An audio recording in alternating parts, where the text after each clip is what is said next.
नमस्कार, नमस्कार एंड नमस्कार। तो कैसे हैं आप सभी लोग? आई होप कि मस्त होंगे, स्वस्थ होंगे और अपनी पढ़ाई को ज़बरदस्त और शानदार लेवल से कर रहे होंगे। इतना आसान सभी टॉपिक आप सभी लोग पढ़ने आ गए। प्लास्टर ऑफ पेरिस, जी हाँ, plaster of Paris class 10th के केमिस्ट्री के अध्याय नंबर 2 यानी कि अम्ल क्षारक एवं लवण का एक ऐसा टॉपिक है जो हर वर्ष पूछा जाता है। प्लास्टर ऑफ पेरिस जो है वो सबसे इम्पोर्टेंट टॉपिक है अम्ल क्षारक एवं लवण का, और इस टॉपिक से लगभग हर वर्ष बोर्ड परीक्षा में क्वेश्चन बनता ही बनता है। क्या क्या क्वेश्चन पूछे जाते हैं? क्वेश्चन हर वर्ष बनते हैं इस चैप्टर से, चाहे आप 2020 से लेकर के 2025 तक के प्रीवियस ईयर मॉडल पेपर को उठाकर देख लीजिए। प्लास्टर ऑफ पेरिस बहुत ही बार पूछा गया है। और हाँ, इस वीडियो में आप जानोगे प्लास्टर ऑफ पेरिस है क्या, आखिर प्लास्टर ऑफ पेरिस का रासायनिक सूत्र क्या होता है, प्लास्टर ऑफ पेरिस का रासायनिक नाम क्या होता है, और प्लास्टर ऑफ पेरिस के उपयोग बहुत ही इंपॉर्टेंट हैं। तो uses of plaster of Paris आप सभी लोगों को पता होनी चाहिए, और वो भी सबसे आसान भाषा में आज की इस वीडियो में सीखोगे। और हाँ, आप प्लास्टर ऑफ पेरिस का डेली लाइफ में बहुत जगहों पर यूज करते हो, जैसे प्लास्टर चढ़ाने में। तो आज की इस वीडियो को फुल डिटेल्ड नॉलेज लेने के बाद आपको ये नॉलेज हो जाएगा कि आखिर हम डेली लाइफ में प्लास्टर ऑफ पेरिस का कहाँ पर यूज करते हैं, और प्लास्टर ऑफ पेरिस के हर एक इम्पॉर्टेंट क्वेश्चन आज की इस वीडियो के अंतर्गत लिया गया है। तो अगर आप इस चैनल पर नए हैं तो चैनल को सब्सक्राइब करके जुड़ जाइए बोर्ड परीक्षा में 95 प्लस लाने के सपने को पूरा करने के लिए। इस चैनल पर हर एक क्लासेस आपको फ्री में प्रोवाइड किया जाएगा। तो चलिए बिना देरी किए हुए आज की इस क्लास को शुरू करते हैं। बिना देरी किए हुए आते हैं डायरेक्ट प्लास्टर ऑफ पेरिस के कॉन्सेप्ट की ओर। आखिर प्लास्टर ऑफ पेरिस होता क्या है, तो समझने का सभी बच्चों यहाँ पर प्रयास कीजिए। प्लास्टर ऑफ पेरिस है क्या? यहाँ पर प्लास्टर ऑफ पेरिस जो है वो एक प्रकार का एक पदार्थ होता है जिसका नाम है पीओपी। जी हाँ, पीओपी को यहाँ पर प्लास्टर ऑफ पेरिस को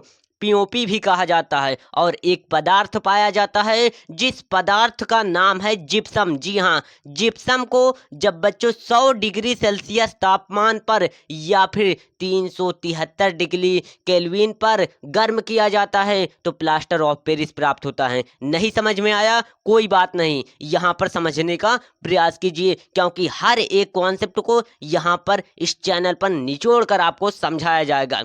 बात करते हैं जिप्सम। जिप्सम आखिर है क्या? जिप्सम का फॉर्मूला जो होता है वो कैल्शियम सल्फेट .2H2O होता है। यानी कि जो जिप्सम होता है वो एक प्रकार का पदार्थ होता है जिसका फॉर्मूला कैल्शियम सल्फेट CaSO4.2H2O होता है। और यहाँ पर जब इसी जिप्सम को 373 केल्विन, यहाँ पर 373 केल्विन या फिर 100 डिग्री सेल्सियस, यहाँ पर आपके बोर्ड एग्जामिनेशन में 100 डिग्री सेल्सियस भी आप यहाँ पर लिख सकते हो, बिकॉज 373 डिग्री केल्विन जो होता है वो 100 डिग्री सेल्सियस के बराबर होता है। तो जब जिप्सम को 100 डिग्री सेल्सियस या फिर 373 केल्विन पर गर्म किया जाता है तो प्लास्टर ऑफ पेरिस यानी कि पीओपी प्राप्त होता है। तो यहाँ पर समझने का प्रयास कीजिए। यहाँ पर जिप्सम दिया गया है और इस जिप्सम को जब हम लोग 100 डिग्री सेल्सियस तापमान पर गर्म करते हैं तो हमें प्राप्त होता है पीओपी यानी कि प्लास्टर ऑफ पेरिस। अब बात करते हैं प्लास्टर ऑफ पेरिस की परिभाषा के बारे में। प्लास्टर ऑफ पेरिस जो है उसी का दूसरा नाम होता है कैल्शियम सल्फेट हेमीहाइड्रेट। यानी कि प्लास्टर ऑफ पेरिस की बात किया जाए, इसका रासायनिक जो सूत्र होता है वो CaSO4.12H2O होता है। कैल्शियम सल्फेट हेमीहाइड्रेट इसको हिंदी में पढ़ा जाता है और इसका रासायनिक सूत्र कैल्शियम सल्फेट हेमीहाइड्रेट होता है। तो आइए देखते हैं इसकी परिभाषा यहाँ पर क्या लिखी गई है। परिभाषा इसकी है, जिप्सम को 373 केल्विन पर गर्म करने पर यह जल के अणुओं को त्याग कर कैल्शियम सल्फेट हेमीहाइड्रेट यानी कि पीओपी बनाता है। कैसे बनाता है, आइए एक बार फिर से समझते हैं इस चार्ट के माध्यम से। बात किया गया है जिप्सम के, तो जिप्सम जो होता है उसका फॉर्मूला जो होता है वो CaSO4.2H2O होता है, और कैल्शियम सल्फेट हेमीहाइड्रेट बनाने के लिए यहाँ पर 373 डिग्री केल्विन पर इसको गर्म किया जाता है तो पीओपी यानी कि प्लास्टर ऑफ पेरिस प्राप्त होता है। अब आइए डायरेक्ट बात करते हैं कि प्लास्टर ऑफ पेरिस आखिर इस दुनिया में है क्या। प्लास्टर ऑफ पेरिस का आप डेली लाइफ में बहुत ही जगहों पर यूज करते हो। लेट सपोज मान लीजिए कि यहाँ पर कोई इंसान की हड्डी टूटी हुई है तो वहाँ पर भी प्लास्टर ऑफ पेरिस का उपयोग किया जाता है। यहाँ पर प्लास्टर ऑफ पेरिस का आप चित्र देख पा रहे होंगे कि प्लास्टर ऑफ पेरिस आखिर होता क्या है। प्लास्टर ऑफ पेरिस जो होता है वो एक प्रकार का सफेद रंग का एक प्रकार का चूर्ण होता है और यही इसका गुणधर्म है।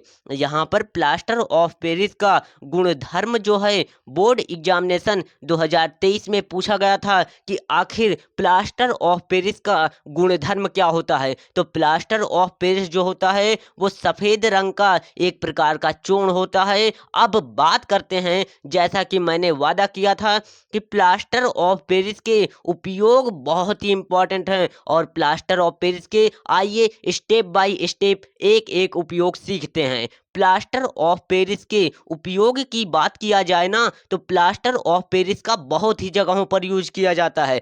लेट सपोज मान लीजिए कि किसी इंसान की हड्डी टूट गई, अब वो इंसान करेगा, भगवान ऐसा ना करे कि किसी की टूट जाए यहाँ पर, लेकिन ये इंसान की यदि हड्डी टूट जाती है तो वहाँ पर जो डॉक्टर लोग होते हैं इसका प्लास्टर चढ़ाने में यहाँ पर ये जो प्लास्टर चढ़ाए हुए हैं वो एक प्रकार का प्लास्टर ऑफ पेरिस का ही उपयोग करके ये प्लास्टर चढ़ाया गया है। तो यहाँ पर प्लास्टर ऑफ पेरिस का उपयोग किया जाता है।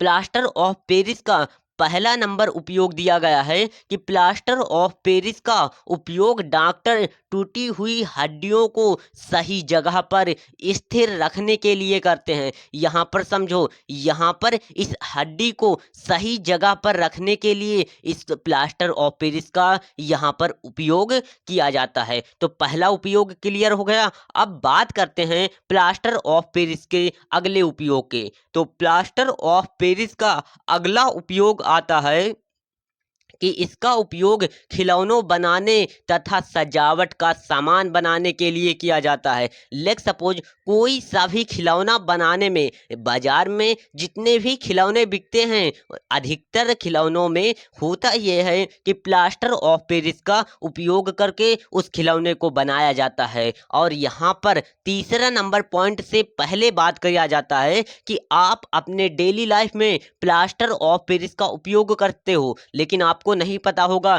कि आप आखिर प्लास्टर ऑफ पेरिस का उपयोग कहाँ पर करते हो। आप कॉपी में जो इतनी चिकनाहट होती है, जो आपने कॉपी ले रखा है ना, उस कॉपी में इतनी चिकनाहट किस लिए होती है, क्या कभी आपने सोचा है? वो उसका कारण है कि वहाँ पर कॉपी में प्लास्टर ऑफ पेरिस का उपयोग किया जाता है। इसी कारण कॉपी जो होती है इतनी चिकनी होती है। तो यहाँ पर आप सभी लोग स्टेप नंबर 3 यानी कि तीसरा उपयोग को भी समझ चुके हो कि प्लास्टर ऑफ पेरिस का उपयोग जो है वो सतह को चिकना बनाने के लिए किया जाता है। तो प्लास्टर ऑफ पेरिस के उपयोग जान चुके हो। अब एक उपयोग और बचता है जो कि बोर्ड एग्जामिनेशन में कभी कभी पूछ लिया जाता है। तो प्लास्टर ऑफ पेरिस का आपने अपने स्कूल में किया होगा। लेट सपोज आप नहीं, आपके टीचर्स जो होंगे वो प्लास्टर ऑफ पेरिस का उपयोग जो है वो स्कूलों में करते होंगे। क्या करने के लिए? चौक जो आपने देखी है उसी चौक को बनाने के लिए, उस चौक को बनाने के लिए प्लास्टर ऑफ पेरिस का आज भी इस्तेमाल किया जाता है बहुत ही जगहों पर। तो प्लास्टर ऑफ पेरिस के सभी उपयोग आपने सीख लिए।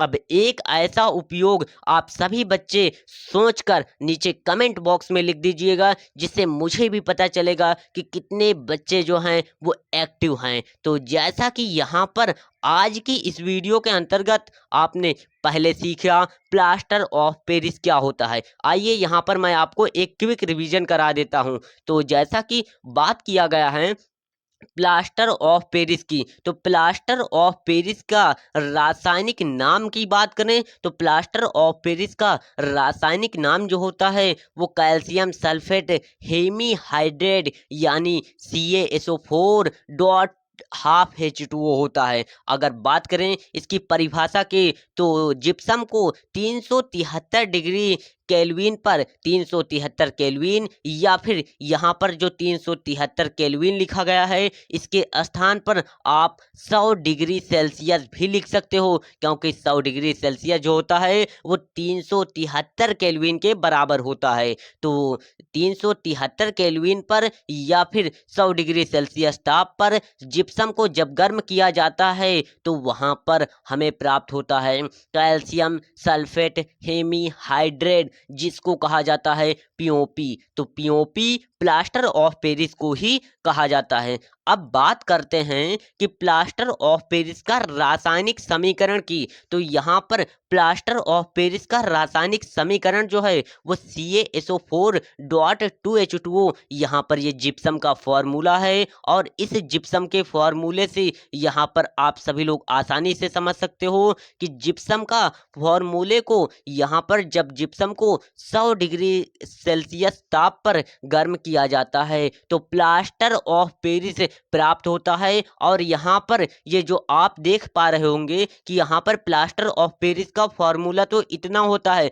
CaSO4 डॉट हाफ H2O, लेकिन यहाँ पर आप सोच रहे होंगे कि 3/2 H2O किस लिए आया। ये बच्चों रासायनिक अभिक्रिया को बैलेंस करने के लिए आया। आप इसको 3/2 और 1 यहाँ पर 2 को जोड़ोगे तो यहाँ पर 2 प्राप्त होगा। इस तरीके से आपका कॉन्सेप्ट क्लियर हो गया कि जब भी हम लोग जिप्सम को 100 डिग्री सेल्सियस ताप पर गर्म करेंगे तो हमें प्राप्त होगा पीओपी।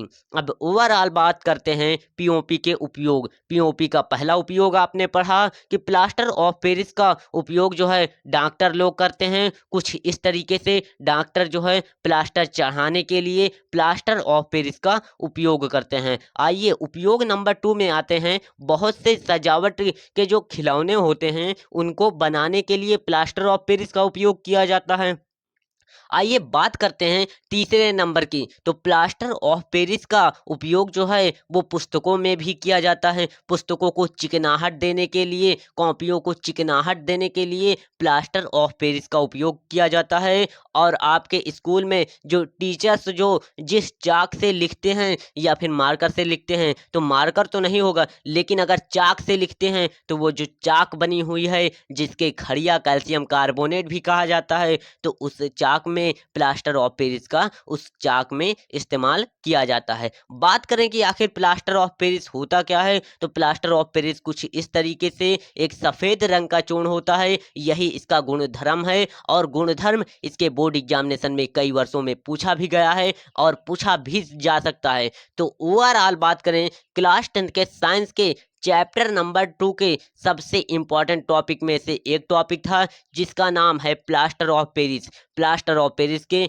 बनाने की विधि और उपयोग आप लोग सीख सके हो, जो कि बहुत ही इंपॉर्टेंट टॉपिक है। इस चैनल की बात करें ना बच्चों, तो इस चैनल पर आपको क्लास 10 की ऐसी धुआंधार तैयारी होगी जिससे पढ़कर आप बोर्ड परीक्षा में 95+ हासिल कर सकते हो। इस चैनल पर आपको ऑथेंटिक रूप से पढ़ाया जाता है। अगर क्लास 10 की 2026 की आपको प्रिपरेशन करना है तो इस चैनल को सब्सक्राइब करके जुड़ जाइए बोर्ड एग्जामिनेशन में 95+ आने को। और हाँ, इस चैनल पर हर एक सब्जेक्ट के इम्पोर्टेंट ऑब्जेक्टिव प्रश्न, इम्पोर्टेंट टॉपिक, हर एक इम्पोर्टेंट जो टॉपिक्स होते हैं क्लास 10 के इस चैनल पर आपको पढ़ाए जाएंगे। तो आज की इस वीडियो को यहीं पर रखते हैं। अगर आपको धावन सोडा बनाने की विधि सीखनी है तो धावन सोडा बनाने की विधि को सीखने के लिए आप सभी लोग नीचे कमेंट बॉक्स में धावन सोडा को बना बनाने की विधि दिया गया है,